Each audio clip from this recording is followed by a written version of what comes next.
Good morning, everyone. On this Wednesday, October 20th, we are in the Wednesday of the 29th week in Ordinary Time, and we're continuing our reading through the book of Romans. We're in chapter 6, verses 12 through 18.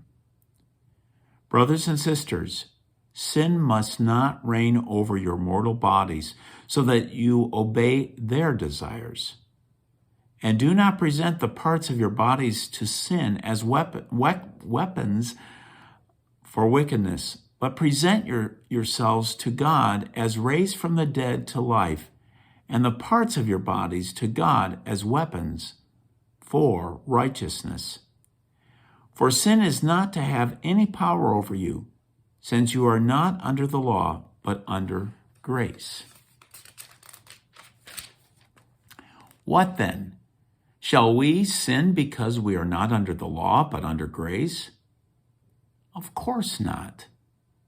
Do you not know that if you present yourselves to someone as obedient slaves, you are slaves of the one you obey, either of sin, which leads to death, or of obedience, which leads to righteousness?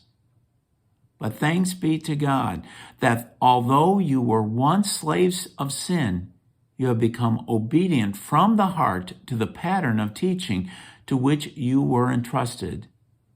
Freed from sin, you have become slaves of righteousness. The word of the Lord. Thanks be to God. Grace is given to us for a specific purpose. Purpose is the life of the kingdom of God. And that life is righteousness, a life of right, not just right standing before God, but righteous in its fullness of who we are supposed to be. Now, obviously, on this side of eternity, we're in a struggle in it, but nonetheless, that is our way of life. So Apostle Paul is trying to kind of give us a kind of a barometer, a way of saying, okay, you've changed your direction. You're no longer allowing your slave of sin to be reigning, but now you're allowing the grace of God through Jesus Christ to be ruling and reigning in our lives. Now, I've used this illustration in some of my Sunday homilies. It's like we are been given this great gift called the garden of our soul. And in that garden of our soul, we have a bunch of weeds in there too. And we got to pull them out by the roots. Otherwise, they're just going to keep on coming up. And just using a weed eater, that's not going to cut it, pardon the pun.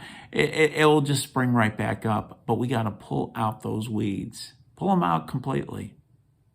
And allow that garden to be a flourishing place of beauty and what it's all meant to be. And also to plant some good things in there too. Those are, well, habits and virtues of God, as opposed to the things that were less than desirable. Let's truly be gardeners of the Lord in His garden by allowing His ways to be established firmly in our lives. Stay safe, folks. Hopefully we get to see each other soon. Bye for now.